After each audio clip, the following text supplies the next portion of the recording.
Hello बच्चों, स्वागत है आपका इस पार्ट में चैप्टर 4 क्लाइमेट। आज हम पढ़ने वाले हैं चैप्टर क्लाइमेट का, जिसमें हम स्टार्ट कर रहे हैं क्लाइमेट और वेदर टर्म के साथ। सुन आप लोगों ने कई बार ये टर्म सुने होंगे, क्लाइमेट और वेदर। तो दोनों में डिफरेंस क्या है हम ये समझेंगे और यहीं से ये चैप्टर स्टार्ट होगा, ठीक है। तो जब भी हम बात करते हैं क्लाइमेट की, तो क्लाइमेट हम जनरली बात कर रहे हैं एक सर्टेन एरिया के ऊपर एक लंबे समय में कैसा, मतलब वहाँ का मौसम रहा है या क्या क्या बदलाव देखे गए हैं, उसके ऊपर हम बात करते हैं। इसमें बस एक चीज़ ध्यान रखने वाली है, मोर देन 30 ईयर, मतलब हम एक पर्टिकुलर टाइम पीरियड की बात कर रहे हैं यहाँ पे।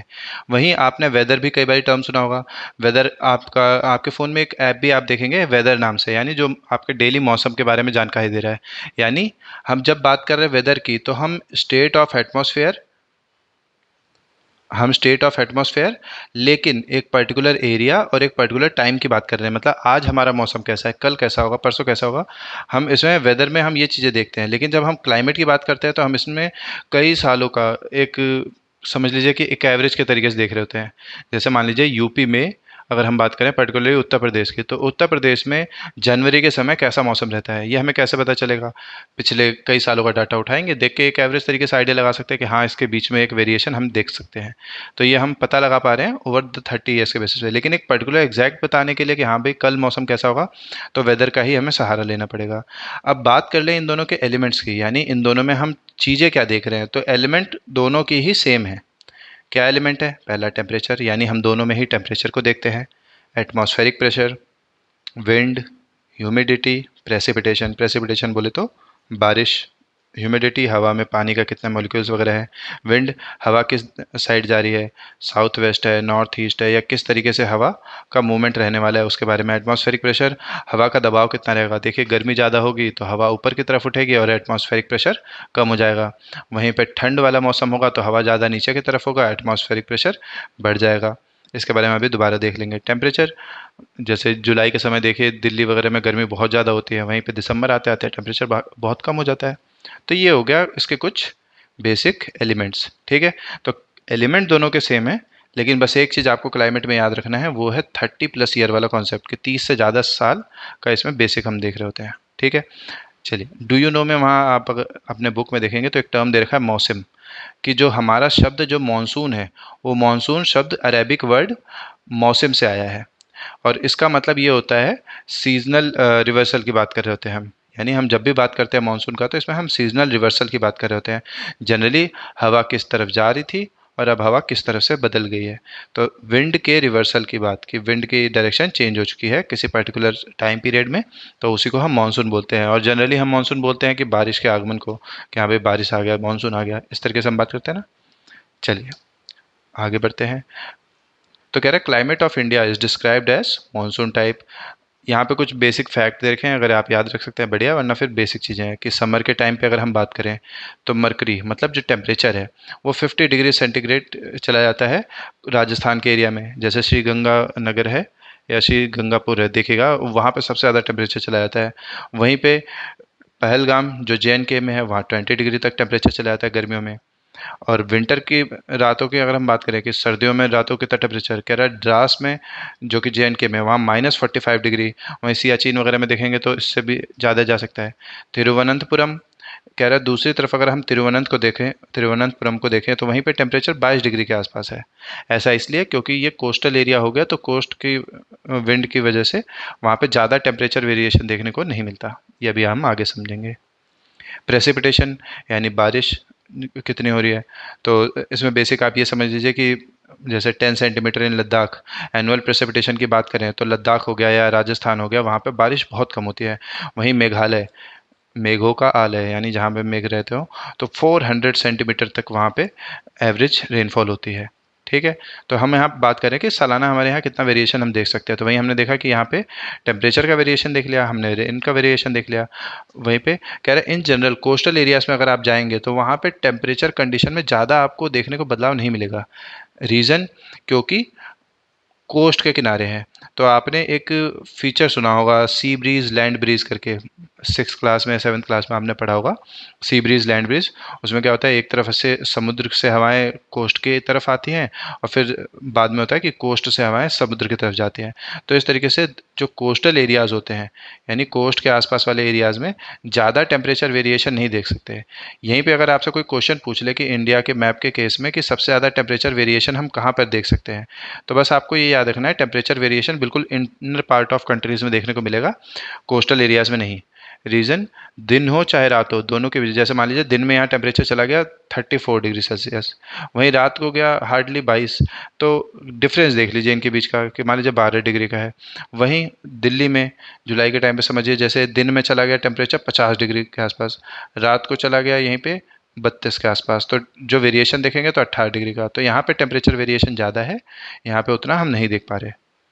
ठीक है, चलिए, तो ये हो गया टेम्परेचर वेरिएशन का, कि सबसे ज़्यादा टेम्परेचर वेरिएशन हमें इनर पार्ट में देखने को मिलेगा या फिर इंटीरियर पार्ट ऑफ कंट्री में। आगे बढ़ते हैं, क्लाइमेटिक कंट्रोल। तो किसी जगह के क्लाइमेट पे क्या क्या असर डालने वाले, मतलब कौन कौन से फैक्टर हैं जिसकी वजह से किसी जगह के टेम्परेचर पे असर पड़ता है, ठीक है, या फिर कह लीजिए वहाँ का मौसम कहीं कैसा होता है। जो अभी हमने देखा क्लाइमेट की 30 ईयर्स का जो वेरिएशन हम देख रहे हैं, तो क्या क्या मेजर उसमें चीज़ें हैं जो असर डालती हैं। पहला है लैटिट्यूड। तो ये जो लेटी हुई लाइनें हैं, लैटिट्यूड, ऊपर से जो लंबी लाइनें जो नीचे की तरफ जाती है, ये लॉन्गिट्यूड। ठीक है, लॉन्गिट्यूड की लेंथ सेम रहती है, लैटिट्यूड की लेंथ सेम नहीं होती। इक्वेटर की लेंथ सबसे ज़्यादा, वहीं पे जो सबसे ऊपर वाला ये लाइन होगी उसकी लेंथ सबसे छोटी। तो ऐसे लेटी हुई लाइनें लैटिट्यूड, ये आपको याद रखना है। तो वो क्या कह रहा है, लैटिट्यूड से पहला असर पड़ता है, यानी जो इक्वेटर के पास होगा जो देश, वहाँ पे गर्मी ज़्यादा देखने को मिलेगी। वहीं पे जो 50 डिग्री 60 डिग्री के आसपास वाले कंट्री होंगे वहाँ टेम्परेचर थोड़ा कम देखने को मिलेगा। तो एक डिफरेंस ये हो गया कि मतलब लैटिट्यूड के बेसिस पे जगह पर मौसम में बदलाव देख सकते हैं। दूसरा ऑल्टीट्यूड। ऑल्टीट्यूड की बात करें तो ऑल्टीट्यूड का मतलब है कि कितनी ऊंचाई पे जगह स्थित है। जैसे दिल्ली को उठा लीजिए और दार्जिलिंग को उठा लीजिए, दिल्ली, दार्जिलिंग, या फिर कह लीजिए यूपी के सर्टेन एरियाज, ये सब आप लैटिट्यूड देखेंगे तो हो सकता है सेम लैटिट्यूड के आसपास लाई करते हो, बट दार्जिलिंग वहीं पहाड़ी वाला इलाका है तो वहाँ पे टेम्परेचर कम देखने को मिलेगा, वहीं दिल्ली और यूपी के एरियाज़ में आपको टेम्परेचर ज़्यादा देखने को मिलेगा। Reason, altitude. ऑल्टीट्यूड बोले तो हाइट, यानी कितनी ऊंचाई पे है। आप लोगों ने एक टर्म पहले सुना होगा, नहीं सुना है तो आप मेंशन करना चाहें तो कर लिएगा, लैप्स रेट। इसमें क्या होता है, जैसे जैसे आप ऊपर जाते हैं टेम्परेचर डिक्रीज होता है। जैसे ट्रोपोस्फेयर में आप जैसे जैसे ऊपर जाएंगे तो 165 मीटर ऊपर जाने पे -1 डिग्री सेंटीग्रेड का तापमान तापमान गिरता है। वहीं 1 किलोमीटर में -6.5 डिग्री, इतना का टेम्परेचर हम वेरिएशन देख सकते हैं ऑल्टीट्यूड के केस में। यानी 1 किलोमीटर ऊपर जाएंगे, 1 किलोमीटर और ऊपर, ऐसा नहीं कि जाते जाते बिल्कुल -500 में चले जाओगे आप, ऐसा नहीं है। मतलब ट्रोपोस्फेयर में टेम्परेचर गिरता है, फिर स्ट्रेटोस्फेयर में टेम्परेचर इंक्रीज होने लग जाता है, इस तरीके से काम करता है। ठीक है, मेंशन करना हो तो कहीं पे लिख लीजिएगा।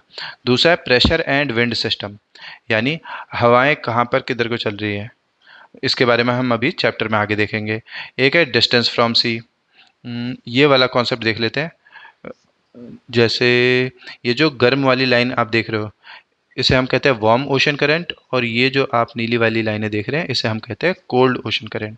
ठीक है, तो जैसे जहाँ पर ये वार्म ओशन करंट ट्रैवल कर रही होगी तो उसके कोस्टल एरियाज़ में आपको गर्मी ज़्यादा देखने को मिलेगी। वहीं पे जहाँ पर ये ब्लू वाली लाइन आपको देखने को मिल रही है कोल्ड करंट, तो उनके आसपास के इलाकों में आपको ठंडा वाला मौसम थोड़ा सा देखने को मिलेगा। तो ये ओशन करंट्स हैं जो असर डालते हैं।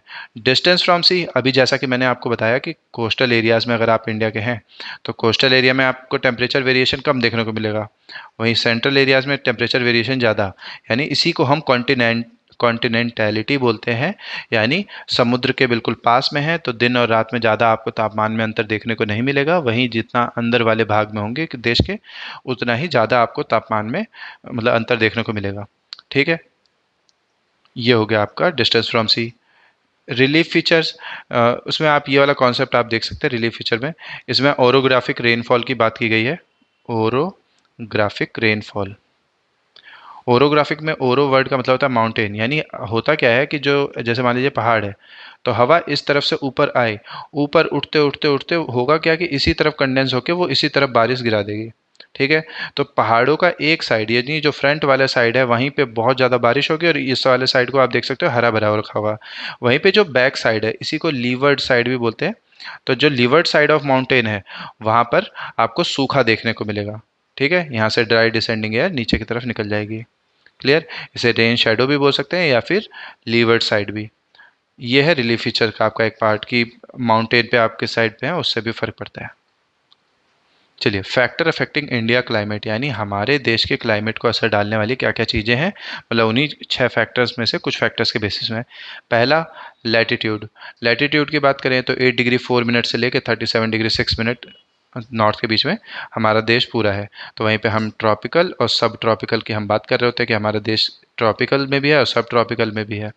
दूसरा, हमारा समुद्र के पास है, तो थोड़ा सा मौसम का उस हिसाब से हम अंतर देख पाते हैं। तो कह रहा है ट्रॉपिक ऑफ कैंसर पास करता है through middle of the country, Rann of Kutch in the west to Mizoram in the east, और almost half of the country Tropic of Cancer से बटा हुआ है। और एक ट्रॉपिकल में पड़ता है, कह रहा है north of the tropic lies in the subtropics, यानी थोड़ा सा एरिया सब ट्रॉपिक में है, वहीं कुछ एरिया ट्रॉपिक में है। बाकी therefore India climate has characteristics, हमारे यहाँ वार्म टू हॉट टेम्परेचर भी है और हाई अमाउंट ऑफ प्रेसिपिटेशन भी हम देख पाते हैं। मतलब कई सारी चीज़ें हैं जो यहाँ पे मतलब बोलने की कोशिश है, चैप्टर में भी आप देखेंगे। तो कंफ्यूज नहीं होना कि मतलब इतना सारी चीज़ें क्या बोलने की कोशिश कर रहा है वो लेखक। सिंपल सा आपको बस जो फैक्टर्स याद रखने हैं कि लैटिट्यूड इंडिया के टेम्परेचर पे इफेक्ट डालता है कैसे, ये लैटिट्यूड के पॉइंट आपको याद रखना है कि हाँ जी, इससे इसके बीच में हमारा कंट्री है। ट्रॉपिक ऑफ कैंसर हमारे यहाँ से पास होता है, तो ट्रॉपिकल और सब ट्रॉपिकल के फीचर्स दोनों हम इंडियन क्लाइमेट में देख सकते हैं। ऑल्टीट्यूड, ऑल्टीट्यूड वेरिएशन की बात कर लें तो हमारे यहाँ हम समुद्र के किनारे से लेके पहाड़ी इलाके तक हमारे यहाँ पे है ही। ठीक है, तो हम ऑल्टीट्यूड के बेसिस पे हम काफ़ी ज़्यादा वेरिएशन इंडिया के टेम्परेचर में देख सकते हैं। यानी सेम टाइम पे अगर मान लीजिए आपको गर्मी चाहिए तो कोस्टल एरियाज़ के थोड़ा थोड़ा पास जाइए, थोड़ा आपको नॉर्मल मौसम मिल जाएगा। आपको बिल्कुल बर्फ़ चाहिए, पहाड़ पहाड़ के बिल्कुल टॉप वाले इलाकों में चले जाइए।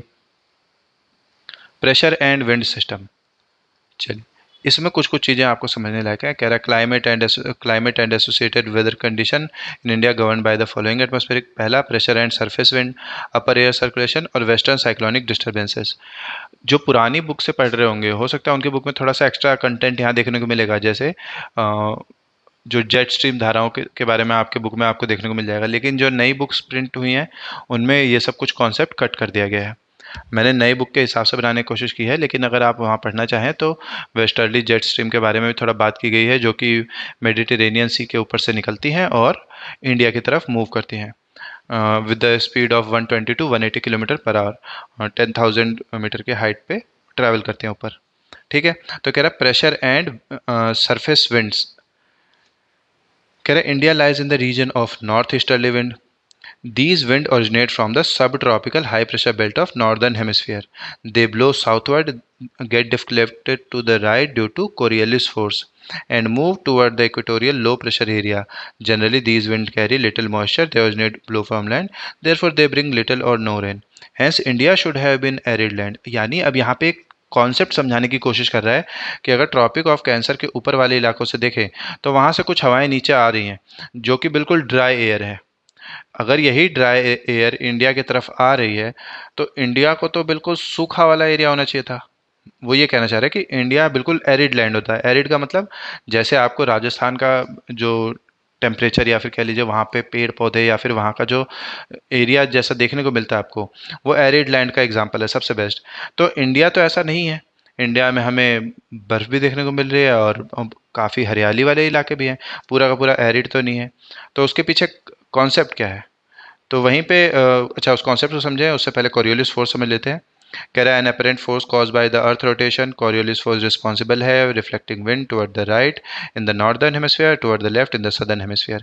अब यह है क्या, यहाँ समझ लीजिए। एक्चुअली है क्या, विंड यहाँ पे इस डायरेक्शन में जा रही होती है क्योंकि अर्थ यहाँ से इस डायरेक्शन में मूव कर रहा है। अर्थ जा रहा है वेस्ट टू ईस्ट, विंड जा रही है ईस्ट टू वेस्ट, तो हवाएं एक्चुअल में इस दिशा में चल रही हैं। तो वो कहना ये चाह रहा है कि नॉर्दर्न हेमिस्फीयर में यानी इस पोर्शन में जो कोरियोलिस फोर्स की वजह से हवाएं जो हैं वो इधर को मूव हो जाती हैं और साउथ वाले हिस्से में इस तरीके से। ठीक है, इसीलिए जो हवा है वो ये डायरेक्शन पकड़ती है और इसी डायरेक्शन की वजह से जो हवाएं हैं यहाँ से आती हैं और इसे हम साउथ वेस्टर्ली मानसून बोलते हैं। कंफ्यूज नहीं हो जाएगा। इसलिए मैंने पहले ये चीज़ बता दिया, ठीक है। कह रहा राइट इन नॉर्दर्न हेमिस्फीयर, देखा ना, नॉर्दर्न हेमिस्फीयर अगर मैं बना दूँ, ये इक्वेटर है मान लीजिए 0 डिग्री, तो ये नॉर्दर्न हेमिस्फीयर और यहाँ हवाएं मुड़ गई हैं राइट की तरफ, और सदर्न में हवाएं मुड़ गई लेफ्ट की तरफ, ठीक है। आपको ये चीज़ का बस थोड़ा ध्यान रखना है। इसी को फेरल फेरल लॉ के नाम से भी जानते हैं। चलिए, अब इस चीज़ को समझ लेते हैं कि इंडिया एरिड लैंड और क्या ये चीज़ है। ये कॉन्सेप्ट जो अब यहाँ सामने आप देख रहे हैं, ये है एक्चुअली 6, 7, 8 में थोड़ा बहुत इमेजेस की होती है। अब ये है क्या, थोड़ा सा देख लीजिए और समझने की कोशिश कीजिए। कह रहा है इक्वेटर में, कह रहा है इक्वेटोरियल लो प्रेशर बेल्ट, वो हवाएं इधर से इधर को जाती हैं, और इन हवाओं का सर्कुलेशन ऊपर से नीचे इस तरीके से रहता है। और यही हवाएं की बात हो रही थी इधर से, नॉर्थ और ईस्ट वाली जो वहाँ पे पॉइंट था। तो ये हवाएं अगर आप ऊपर से नीचे की तरफ आते हुए देख रहे हैं, तो ये है ड्राई एयर। इसी की वजह से इंडिया होना चाहिए था सूखा क्षेत्र, लेकिन ऐसा नहीं है। कारण उसके पीछे जैसा अभी हमने बात किया, कोरियोलिस फोर्स, क्योंकि हवाएं इधर से मुड़ जाती हैं, तो फिर साउथ वेस्टर्ली मानसून हमारे यहाँ आता रहता है। और क्यों आता है, क्योंकि लो प्रेशर बेल्ट जनरेट होता है। अब ये लो प्रेशर बेल्ट क्यों जनरेट होता है हमारे यहाँ पे, उसके पीछे का कारण भी अभी हम समझ लेंगे, ठीक है। तो उसकी वजह से हमारा एरिया जो है पूरी तरीके से सूखा नहीं रहता। अच्छा, जो ट्रॉपिकल सेल है उसको हम हेडली सेल भी बोलते हैं, ऊपर से मिड लेटीट्यूड वाला है उसे फेरल सेल बोलते हैं। तो इस तरीके से कई नाम है, अगर आपको एक्स्ट्रा पढ़ने का मन हो तो इसके बारे में पढ़िए, वरना छोड़ दीजिए, ठीक है। इस वाले में सेम चीज़ है, लेकिन इसको अभी हम छोड़ रहे हैं। सीजन्स की बात करें, सीज़न के टॉपिक पे जाएं उससे पहले हम इस टॉपिक को ख़त्म कर लेते हैं कि इंडिया एरिड लैंड क्यों नहीं है। तो इंडिया का मैप देख लेते हैं। होता क्या है कि देखिए यहाँ पे 8 डिग्री है, तो नीचे कहीं यहीं पे होगा 0 डिग्री, ठीक है। हिमालय की यहाँ प्रेजेंट होने की वजह से जो हवाएं इधर से आनी चाहिए थी वो पूरी तरीके से यहाँ नहीं आ पाती हैं। पहला ये हमें बचा लेता है कि पूरी तरीके से सूखा बनाने से। और इसी हिमालय की वजह से जो पूरी ठंडी हवाएं भी ऊपर से आती हैं वो भी हमारी तरह नहीं आ पाती, वरना ये पूरी ठंडी हवाएं हमारे यहाँ आती तो यूपी बिहार और इन पोर्शन में भी थोड़ा बहुत बर्फ़ गिरने का भी चांस रहता, ठीक है। अब बारिश क्यों आ रही है, क्योंकि हवाएं इधर से ट्रैवल करते हुए आ रही हैं, और ड्यू टू कोरियोलिस फोर्स या फेरल लॉ ये हवाएं इधर को डिफ्लेक्ट हो जा रही है, ठीक है। इन हवाओं के डिफ्लेक्ट होने की वजह से ही मानसून यहाँ आगे बढ़ता है और इस तरीके से एंट्री मारता है। हवाएं इधर से आती हैं कोस्ट की तरफ, यहाँ पे क्योंकि वेस्टर्न घाट है, तो इन वेस्टर्न घाट की वजह से यहीं पे ये ओरोग्राफिक रेनफॉल करती हैं और यहीं से नदियाँ निकल के इधर को आगे बढ़ जाती हैं, ठीक है। और ये हवाएं यहाँ सीधा आती हैं, यहाँ पे अरावली रेंज बिल्कुल स्ट्रेट है यहाँ पे, तो इसलिए ज़्यादा बारिश यहाँ ना करके हवाएं सीधा आगे हिमाचल प्रदेश धर्मशाला इस तरफ निकल जाती हैं। जो हमारे बे ऑफ बंगाल ब्रांच से आने वाली हवाएं हैं वो कुछ इस तरफ मुड़ जाती हैं और कुछ यहाँ से इस तरीके से आगे बढ़ जाती हैं। जो हवाएं इस तरफ आती है वो अरुणाचल प्रदेश, असम, मेघालय इस तरफ बहुत ज़्यादा बारिश करती हैं।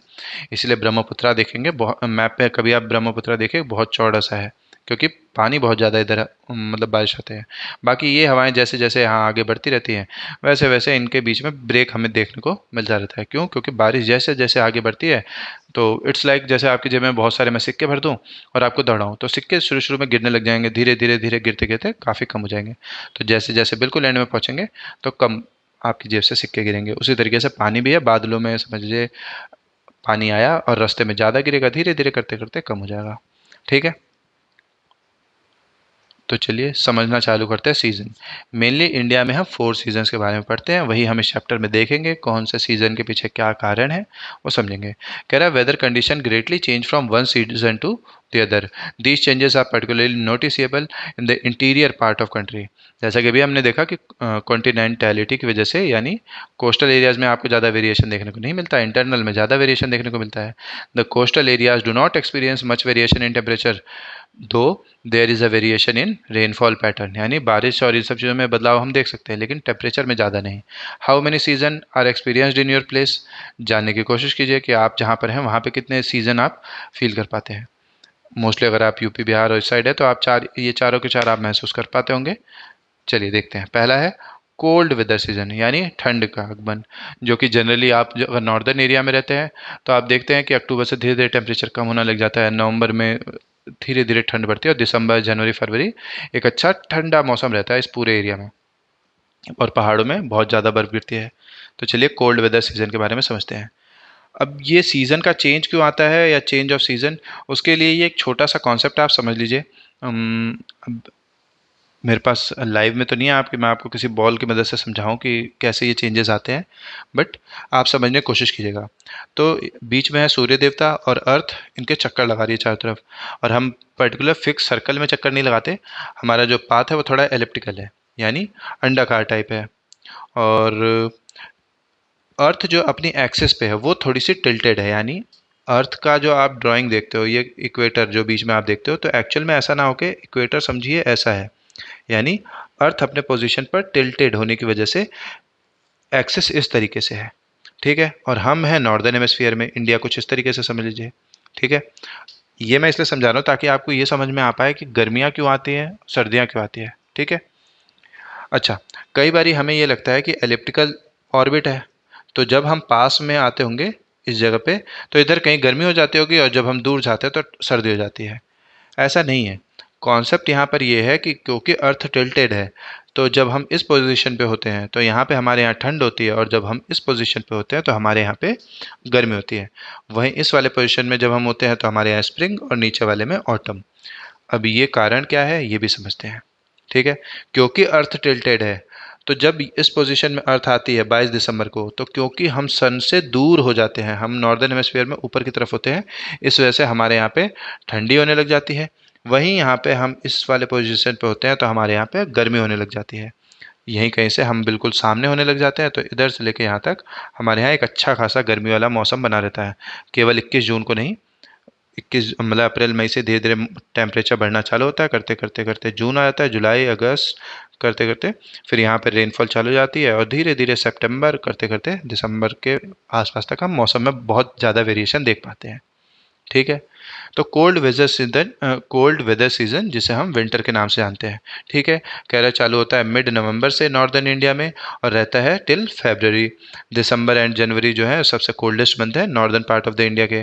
Temperature decreases from south to north, यानी इंडिया का मैप अगर आप उठाएंगे तो जैसे जैसे साउथ से नॉर्थ की तरफ मूव करेंगे टेम्परेचर आपको गिरता हुआ दिखेगा।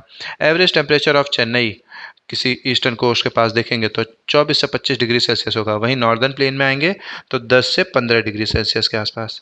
ठीक है, तो इतना ज़्यादा वेरिएशन हम देख सकते हैं। Days are warm and night are cold, यानी दिन हमारे यहाँ पे थोड़ा उस समय पे थोड़ा गर्म होता है, और रात को ठंड होने लग जाता है। Frost is common in the north and the higher slope of Himalaya experience snowfall. इसलिए कई बार आप लोगों ने देखा होगा कुल्लू मनाली और इधर बहुत ज़्यादा लोग घूमने चले जाते हैं ठंड के टाइम पे, और वहाँ पे बर्फ़ को इंजॉय करते हैं वो लोग। ठीक। अच्छा, during this season north east trade wind prevail over the country. इन्हीं दिनों में नॉर्थ ईस्ट की ट्रेड विंड होती है। नॉर्थ ईस्ट बोले तो पहले तो हल्का सा ऐसे ड्राइंग कर लेते हैं, तो ऊपर जो है हमारा नॉर्थ है, इधर ईस्ट है, तो नॉर्थ ईस्ट ट्रेड विंड है, तो ये इस तरीके से होती है, जो कि रिवर्सल रिवर्सल तो नहीं, जो इस तरीके से हमने अभी ड्राइंग देखा था उसमें प्रिवेल कर रही होती है। और दे ब्लो फ्रॉम लैंड टू सी, यानी समझिए कि यूपी से हवा जा रही है समुद्र की तरफ, तो it is a dry season. Some amount of rainfall occur in Tamil Nadu coast from these wind as they blow from sea to land. अच्छा, ये कभी कई बार कंफ्यूजन के पार्ट रहता है कि भाई तमिलनाडु में बारिश आने का क्या कारण है, वो भी ठंड के टाइम पे। तो इंडिया का मैप देखेंगे ज़्यादा अच्छा समझ में आ पाएगा। ठीक है, बस एक सेकेंड। एक्चुअली है क्या कि जो नॉर्थ ईस्ट ट्रेड विंड है, मतलब जो विंड की बात हो रही है, तो वो इस तरीके से यहाँ पे हवाएं आगे बढ़ने लग जाती हैं, तो हवाओं का डायरेक्शन तो ये होता है, तो जो हवाएं यहाँ बे ऑफ बंगाल के ऊपर से ट्रैवल कर रही होती हैं तो वो इस तरीके से मूव करती हैं। इस वजह से क्या है, जो तमिलनाडु का कोस्टल एरिया है वो दिसंबर के टाइम में भी बारिश को महसूस करता है, जबकि हमारे यहाँ पे ठंड हो रखी होती है यूपी, बिहार, दिल्ली और पंजाब, इन सब क्षेत्रों में। क्लियर? तो यही है नॉर्थ ईस्ट वाली विंड जो कि तमिलनाडु में बारिश लेके आ रही होती है। आगे क्या है, characteristic feature of cold weather season over the northern plain is inflow of cyclonic disturbance from west and the north west. These low pressure system originate over the Mediterranean sea, जो Mediterranean सी के ऊपर से हवाएं चलती हैं और move करते करते हमारे तक आती हैं। They cause much needed winter rain, यानी सर्दियों में भी जो बारिश होती है वो इन्हीं वेस्टर्ली विंड की वजह से होती है। और स्नोफॉल देख पाते हैं माउंटेन में, although the total amount of winter rainfall locally known as mahawat. कई बार अगर पूछ ले महावत क्या है, तो जो विंटर में रेनफॉल हो रही है उसी को बोलते हैं। और ये बहुत कम बारिश होती है, ऐसा नहीं कि गर्मियों वाले दिनों की तरह बहुत ज़्यादा बारिश हो जाती है और बाढ़ आ जाए। They are of immense importance for the cultivation of rabi crop. एक स्टार अपने बुक में ये बना लीजिएगा या फिर जहाँ पे भी आप नोट कर रहे हो कि रबी क्रॉप के लिए काफ़ी ज़्यादा हेल्पफुल होता है ये विंटर रेनफॉल। अब ये क्यों हो रहा है ये भी अभी हम देख लेंगे। Peninsular region does not have a well defined cold season. There is hardly any noticeable seasonal change in the temperature pattern during the winter due to moderating influence from the sea. क्योंकि समुद्र के पास हैं ये इलाके, जो हमारे Mediterranean सी वाला, मतलब जो हमारा ये ट्रॉपिकल नीचे वाला जो हिस्सा है, ये वाला पेनिनसुला, यहाँ पे क्योंकि समुद्र के पास है तो यहाँ पे ज़्यादा हम टेम्परेचर वेरिएशन नहीं देख पाते, क्योंकि एक तो ट्रॉपिकल क्षेत्र में आ गया, दूसरा समुद्र के पास, तो यहाँ पे ज़्यादा हम बदलाव नहीं देख पाते मौसम का। अब ये मेडिटेरेनियन सी के कॉन्सेप्ट क्या है ये समझ लेते हैं वर्ल्ड मैप वाले कॉन्सेप्ट से। एक्चुअल में है क्या, जो ये वाला पोर्शन आप देख रहे हैं ना ब्लैक से, जो मैंने अभी डार्क करा, यही है मेडिटेरेनियन सी। इसके दोनों तरफ काफ़ी ज़्यादा देश हैं। ये इस तरफ अफ्रीका के जैसे मोरक्को, इजिप्ट, और ऊपर यहाँ पे इटली हो गया, ग्रीस हो गया, फ्रांस हो गया, तो ये सारे देश हैं जो इसके दोनों तरफ घिरे हुए हैं। और इसी के बारे में हमने कभी किसी चैप्टर में पढ़ा था कि यहीं से अंग्रेज़ों ने रास्ता बनाया सुएज़ कैनाल, जो कि यहाँ से इस तरीके से इंडिया जाने का रास्ता बनाया। ठीक है, अब समझते हैं कि कॉन्सेप्ट क्या है। एक्चुअल में यहाँ से हवाएं चलती हैं इस डायरेक्शन में और वो आती हैं इंडिया में। इसी को महावत नाम से जानते हैं, क्योंकि ये समुद्र के ऊपर से चल के आ रही है और ये काफ़ी ज़्यादा स्पीड से भी आती है। तो हमारे यहाँ जब भी ये आती है बहुत सारा बारिश लेके आती है ठंड के टाइम पे, बहुत सारा तो नहीं लेकिन हाँ एक गुड अमाउंट ऑफ रेनफॉल लेके आती है, जिसकी वजह से रबी की क्रॉप के लिए ये हेल्पफुल है। ठीक है, इतना चीज़ याद रखना है कि रबी की क्रॉप के लिए हेल्पफुल है, मेडिटेरेनियन सी के ऊपर से निकलते हैं। और जेट वेस्टर्ली जेट स्ट्रीम भी बोलते हैं इसको, या फिर आप एक टर्म पढ़िएगा जेट स्ट्रीम। ठीक है,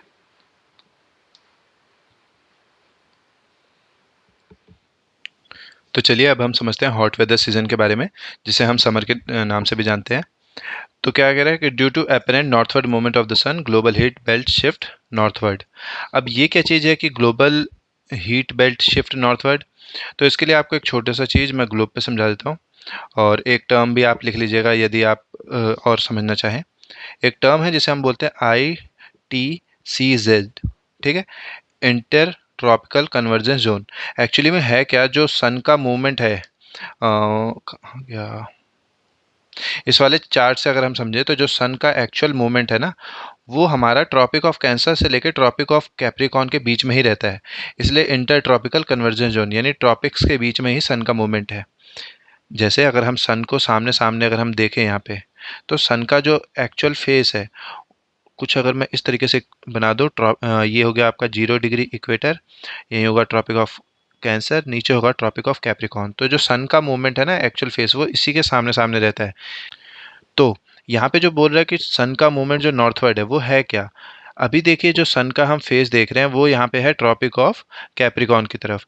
लेकिन जैसे जैसे ये 22 दिसंबर है, जनवरी आएगा, फरवरी आएगा, मार्च आते आते एक्चुअली होता क्या है, धीरे धीरे आपका जो सन का फेस है वो इक्वेटर से हट के धीरे धीरे ऊपर की तरफ शिफ्ट होना चालू होता है, और ट्रॉपिक ऑफ कैंसर वाला हिस्सा जो होता है वो सामने आने लग जाता है, जिसकी वजह से हमारे यहाँ इंडिया में गर्मी बढ़ने लग जाती है। और करते करते मई, जून, जुलाई, अगस्त, ऐसे करते करते सभी महीनों में हमारे यहाँ अच्छी खासी गर्मी पड़ती है। क्यों?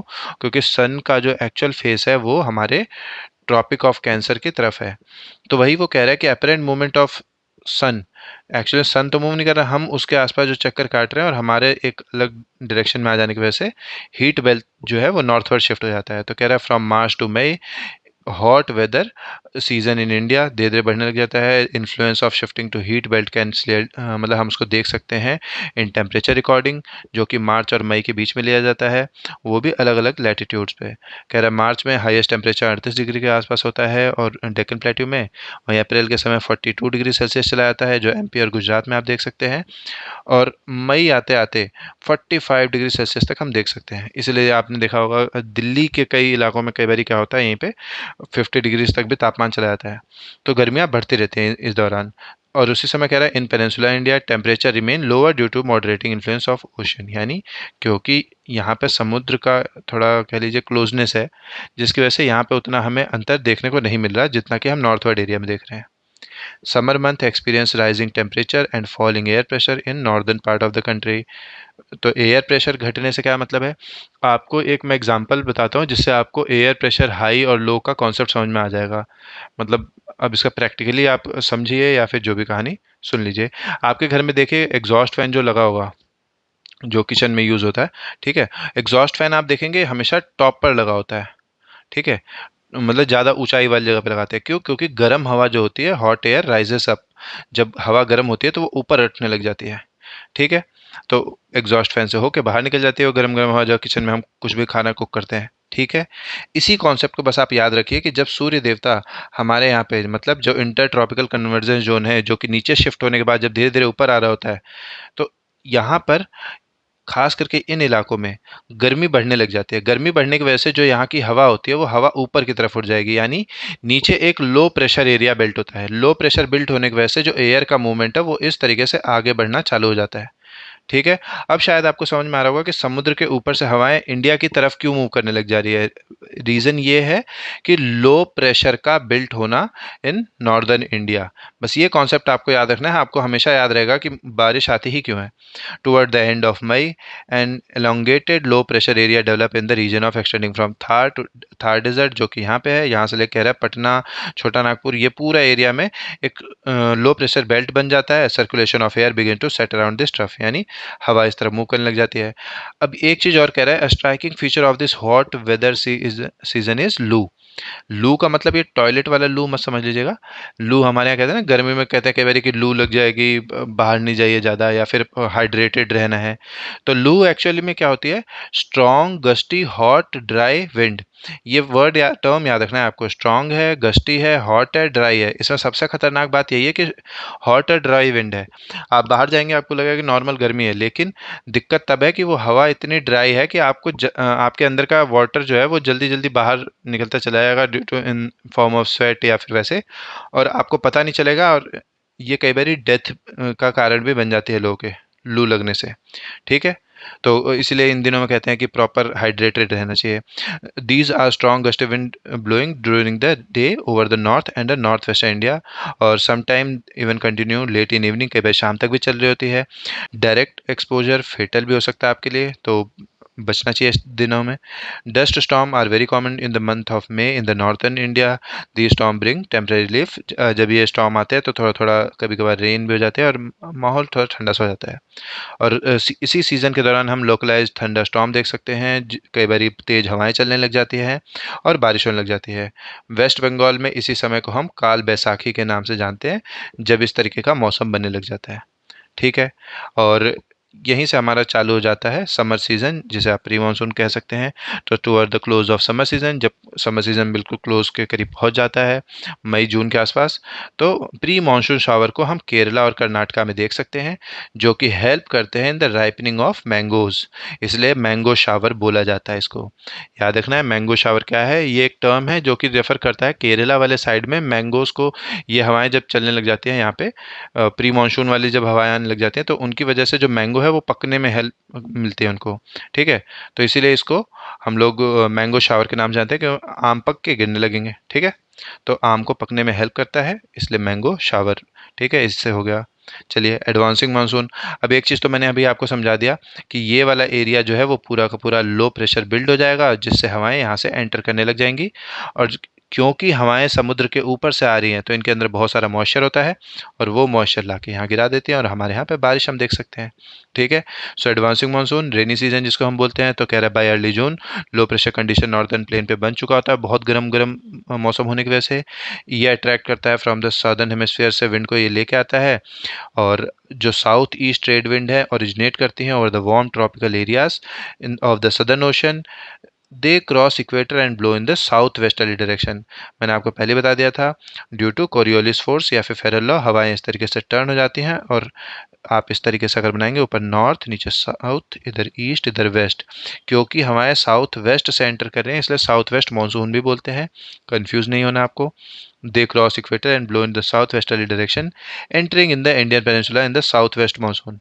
As these wind blow over the warm ocean, क्योंकि जिन ओशंस के ऊपर ये हवाएं चल रही हैं तो वहाँ पे वार्म है, तो वो बहुत सारा मॉइस्चर अपने साथ लेके आती हैं। ठीक है, ये विंड लगभग एवरेज वेलोसिटी लगभग 30 किलोमीटर पर आवर पे ट्रैवल करती है।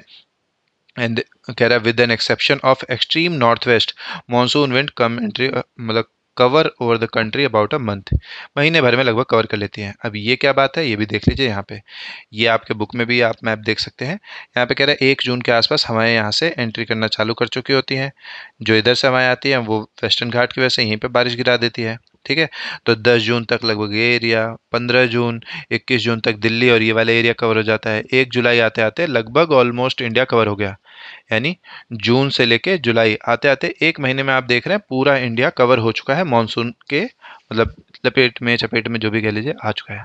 ठीक है, in the inflow of south west monsoon India brings about total change of weather early in this season. Windward side जो होती है वेस्टर्न घाट की, विंडवर्ड बोले तो ये रहा आपका मानसून वाला एरिया, मतलब मानसून कह रहा हूँ वेस्टर्न घाट वाला एरिया, तो हवा का सामने वाला जो area windward side of western Ghat receive very heavy rainfall, यानी यहाँ पे 250 सेंटीमीटर से ज़्यादा की रेनफॉल होती है। आपको बस इतना याद रखना है, आगे मैं पे अभी उस पर समझा दूंगा। The Deccan plateau in the part of the Madhya Pradesh also receive, जो बीच वाला एरिया है यहाँ पे भी थोड़ा बहुत बारिश हो जाती है, जबकि ये रेन शेडो एरिया है, मतलब यहाँ पे बारिश उतनी होती नहीं है। The maximum rainfall of this season received in the north eastern part of the country Mawsynram, जो कि इस तरफ है हमारा, in the southern ranges of the Khasi Hill receive the highest average rainfall of the world, मतलब दुनिया में सबसे ज़्यादा बारिश यहीं होती है। आपको याद रखना है एक्चुअली यहाँ पे पहाड़ियाँ गारो, खासी, जयंतिया, तो खासी जो बीचों बीच में मैंने डॉट बनाया तो वहीं खासी में है, मौसिन राम करके जगह है। ठीक है, rainfall in the Ganga valley decreases from the east to the west, यानी जैसे जैसे ये इधर से हवाएं आगे बढ़ती हैं तो ईस्ट से वेस्ट जाते जाते बारिश का जो अमाउंट है वो धीरे धीरे कम होना चालू हो जाता है। Rajasthan and the part of the Gujarat get scanty rainfall, यानी गुजरात को अगर हम देख लें और राजस्थान को देख लें तो यहाँ पे थोड़ा कम बारिश होती है। ऐसा नहीं है कि कम का मतलब बिल्कुल बारिश नहीं होती, लेकिन होती है। एक्चुअली में क्या है, हवाएं यहाँ से एंटर करती हैं, कोई यहाँ ब्लॉकेज है नहीं, आगे मूव कर जाती हैं। अरावली रेंज भी एकदम पैरेलल है इनके, यहीं पे अरावली रेंज ऐसे में होती कुछ इस तरीके से खड़ी, तो यहाँ पे शायद ज़्यादा बारिश हो जाती, लेकिन अरावली इस तरीके से स्ट्रेट है, हवाएं आई बिल्कुल बगल में निकलते हुए चले गए आगे। क्लियर, आगे बढ़ते हैं। कह रहा है अनदर फिनोमिना, एक ब्रेक करके टर्म है, इसका मतलब क्या है, जैसे जैसे बारिश अगर आप यूपी, पंजाब, बिहार इन रीजन में देखेंगे ना तो बारिश बिल्कुल लगातार नहीं होती रहती कि 1 महीने लगातार बारिश हो रही है। 1-2 दिन बारिश होगी फिर रुक जाएगी, फिर बारिश होगी फिर रुक जाएगी। कई बार होता है 4-5 दिन तक लगातार चलती है, लेकिन बीच बीच में ब्रेक आते रहते हैं। तो एक और फिनोमिना जो एसोसिएटेड है मानसून से वो है ब्रेक इन रेनफॉल के बीच में। Thus it has wait and dry spells, यानी थोड़ा बहुत सूखा और बीच बीच में कभी कभी बारिश होती रहती है। In other word monsoon rain takes place only a few days at a time, they are interspersed with rainless interval, कई बार बीच में बारिश भी नहीं होती कई दिनों तक। These break in monsoon is related to the movement of monsoon trough, यानी मानसून आगे पीछे मूव कर रहा है, इससे रिलेटेड है ये। कह रहे रिट्रीटिंग और पोस्ट मानसून, जिसे हम ट्रांजिशन सीजन कहते हैं। रिट्रीटिंग इस शब्द का मतलब होता है वापस होना, मतलब रिट्रीट। अगर आप 26 जनवरी की परेड वगैरह देखने जाएंगे तो उसमें एक 29 जनवरी को एक और परेड निकलती है जिसका नाम ही होता है रिट्रीटिंग परेड। ठीक है, तो मतलब परेड अब वापस जा रही है। उसी तरीके से मानसून जो 1 जून को अभी हमने देखा था कि 1 जून से आना चालू हुआ, 1 जुलाई तक पूरे इंडिया को कवर किया, वो अब धीरे धीरे वापस जाएगा। रीज़न कि जो नीचे वाला अब ये एरिया जो था वो गर्मी वाले एरिया में आ रखा था, धीरे धीरे जैसे जैसे गर्मी वाले दिन खत्म हुए तो यहाँ का जो लो प्रेशर वाला एरिया था वो खत्म हो गया। अब लो प्रेशर धीरे धीरे नीचे वाले एरिया में बिल्ड हो रहा है, जिसकी वजह से हवाएं वापस नीचे की तरफ मूव करना चालू कर देंगी। ठीक है, so during October November with the apparent movement of the sun toward the south, क्योंकि सन वापस साउथ की तरफ मूव कर चुका है। ये वाला अगर डायग्राम याद रखिएगा, अर्थ यहाँ पे, यहाँ पर ये 22 दिसंबर को यहाँ था ना, तो सन के सामने कंपेरिजन में अगर हम देखें तो मूवमेंट जैसे जैसे यहाँ पे होना चालू होती है तो जो हमारा नॉर्दर्न इंडिया था वो कहीं ना कहीं वहाँ से गर्मी खत्म हो जाती है, जिसकी वजह से नॉर्दर्न प्लेन बिकम वीकर। किस मामले में, जो प्रेशर बेल्ट के मामले में। This is gradually replaced by high pressure system, यानी अब यहाँ पे हाई प्रेशर बन जाता है। South west monsoon wind weaken and start withdrawing gradually, धीरे धीरे पीछे जाने लग जाते हैं। तो by the beginning of October, जैसे जैसे अक्टूबर का टाइम आता है, monsoon withdraws from the northern plane. अब देखिए जरूरी नहीं है कि अक्टूबर आने पे ही, कई बार ये होता है कि सितंबर में ही आप देखेंगे बारिश खत्म हो चुकी होगी। कभी कभार पूरे महीने में एक दिन कभी बारिश आ गई तो आ गई, ठीक है। तो यहाँ दिखा रखा है कि 1 सितंबर से धीरे धीरे मानसून वापस जाना चालू करता है, 15 सितंबर करते करते 1 अक्टूबर में ऑल मतलब ये लगभग ये पोर्शन 1 अक्टूबर आते आते खाली हो चुका होता है। नीचे 15, 1 नवंबर, 15 नवंबर, दिसंबर आते आते ऑलमोस्ट पूरा इंडिया से हवा जा चुकी होती है, जो कि साउथ वेस्टर्ली मानसून की तरफ से आई होती है। ठीक है, याद रखेंगे। तो कह रहा है month of October and November form a period of transition from hot rainy season two dry winter, यानी जहाँ गर्म मतलब गर्म और वेट वाला मौसम होता है हमारे यहाँ पे मई जून के आसपास, वहीं पे एक अलग सा सीजन बन जाता है कि ठंड भी रहती है, स्किन ड्राई होने लग जाती है। आपने देखा होगा कि चमड़ी से हल्का हल्का कई बारी सफ़ेद रंग की हमारी चमड़ी भी निकलने लग जाती है ड्राई होने की वजह से। होठ ज़्यादा सूखने लग जाते हैं। क्यों? क्योंकि मौसम ड्राई हो चुका है। The retreat of the monsoon is marked by clear sky. अच्छा, आप सितंबर अक्टूबर के बीच में कई बार आप देखेंगे, अगर वीडियो आप रिसेंट में देख रहे हैं जिस दिन मैं अपलोड कर रहा हूँ, तो आप देखेंगे आसमान बहुत खुला खुला सा है, धूप कभी कभी इतना ज़्यादा हो जाती है कि दिन में लगता है कि हैराम ये तो मई जून वाली गर्मी आ गई है। क्यों? क्योंकि आसमान बिल्कुल साफ हो चुका है, टेम्परेचर बढ़ चुका है। So while day temperature are high, night are cool and pleasant, the land is still moist. अगर आप कहीं पार्क वगैरह में जाएंगे सितंबर अक्टूबर के बीच में देखेंगे ज़मीन थोड़ी थोड़ी मॉइस्ट आपको मिलेगी। Owing to the condition of high temperature and humidity weather become rather oppressive during the day. तो इसीलिए कई बार आजकल के दिनों में आप देखेंगे तो आपको मौसम थोड़ा अलग सा गर्म सा देखने को मिलेगा। इसी को हम लोग कई बार अक्टूबर हीट के नाम से भी जानते हैं। So in the second half of October the mercury begins to fall rapidly in the northern India. चलिए, यहाँ पे एक मौसिन राम करके बता रखा है, डू यू नो में, कि ये वेटेस्ट प्लेस है ऑन द अर्थ, यानी सबसे ज़्यादा बारिश यहीं होती है। ये स्टैलग्माइट और स्टैलक्टाइट करके केव्स यहाँ पे बनी होती हैं। ये क्या है जो ऊपर से लटक रहा है, इसी को स्टैलग्माइट, और नीचे इनके लटकने से जो गिर जाने से ऐसे स्ट्रक्चर कई जगह पे देखने को मिलते हैं, उसी को स्टैलक्टाइट बोलते हैं। तो ये इसी की केव बनी होती है। अब ये फॉर्मेशन क्यों होता है? बहुत ज़्यादा बारिश होने की वजह से कई बार पानी रिसता है, और ये अलग अलग लैंडफॉर्म, इनके बारे में एक्चुअली आपको 11th क्लास में देखने को मिलेगा, 11th जियो में। तो अलग अलग लैंडफॉर्म बनते हैं। कई बार क्या होता है ऊपर की ज़मीन धंस जाती है पूरी की पूरी नीचे, ऐसे गैप। कई बार इस तरीके के कॉलम बन जाते हैं, और कई बार ऊपर से नीचे ऐसे ऐसे ये निकले हुए नोकीले से ऐसे स्ट्रक्चर आपको देखने को मिलेंगे। ठीक है, आपको इनके बारे में ज़्यादा पढ़ना है तो ये टर्म को गूगल करेंगे, आपको मिल जाएगा। चलिए, low pressure condition over north western India get transfer to the bay of Bengal. अब जो लो प्रेशर यहाँ था वो धीरे धीरे इधर शिफ्ट हो चुका है, यानी इस एरिया में, तो हवाएं ऊपर से नीचे जाएंगी। This shift is associated with occurrence of cyclonic depression in over the Andaman sea. The cyclone generally eastern coast of India, यानी इस कोस्ट के लिए अब खतरनाक हो जाता है, क्योंकि हवाएं यहाँ पे इस तरफ मूव कर रही हैं, और हवाएं इस तरफ से मुड़ने की वजह से एक तो यहाँ पे बारिश आना जो इस वाले पोर्शन में, और दूसरा इन लोगों के लिए एक्स्ट्रा खतरा होना, क्योंकि इन दिनों में बहुत तेज हवाएं चलने लग जाती हैं। Heavy widespread rain, these tropical cyclone are often destructive, thickly populated delta of Godavari Krishna Kaveri are frequently struck by cyclone. यानी अब यहीं अक्टूबर नवंबर दिसंबर आप देखेंगे तो कई बार आपको न्यूज़ आएगी कि भैया गोदावरी कृष्णा कावेरी इस रीजन में कई बार बड़े बड़े सा या तो साइक्लोन हिट करके चले गए, या तो बहुत तेज हवाएं चल रही थी। ठीक है, which cause great damage to the life and property. Sometime these cyclone arrive in the coast of Odisha, west Bengal and Bangladesh. Bulk of the rainfall of the Coromandel coast is derive from depression and cyclone. यानी यहीं से ये सब चीज़ें built चालू चालू होती है, मतलब बनना, कि जो हवाएं यहाँ से आगे बढ़ रही हैं वही धीरे धीरे इस तरफ ट्विस्ट होते रहते हैं। ठीक है, तो इस कोस्ट के लिए खतरनाक साबित हो जाती है। डिस्ट्रीब्यूशन ऑफ रेनफॉल की बात कर लें तो कह रहा है पास्ट ऑफ वेस्टर्न कोस्ट, अगर हम वेस्टर्न कोस्ट के एरिया को देख लें, और इस मैप से देख लीजिए, अगर आप वेस्टर्न कोस्ट देख लीजिए और थोड़ा सा ये नॉर्थ ईस्टर्न पार्ट वाला, तो यहाँ पे सबसे ज़्यादा बारिश होती है हमारे यहाँ पे। बाकी यहाँ पे चार्ट दे रखा है कि अबव 400 और सबसे कम। तो दो एरिया हैं जो अब कई बार हमें लगता है कि राजस्थान वाला इकलौता एरिया है जहाँ पे सबसे कम बारिश हो रही है, ये वाला।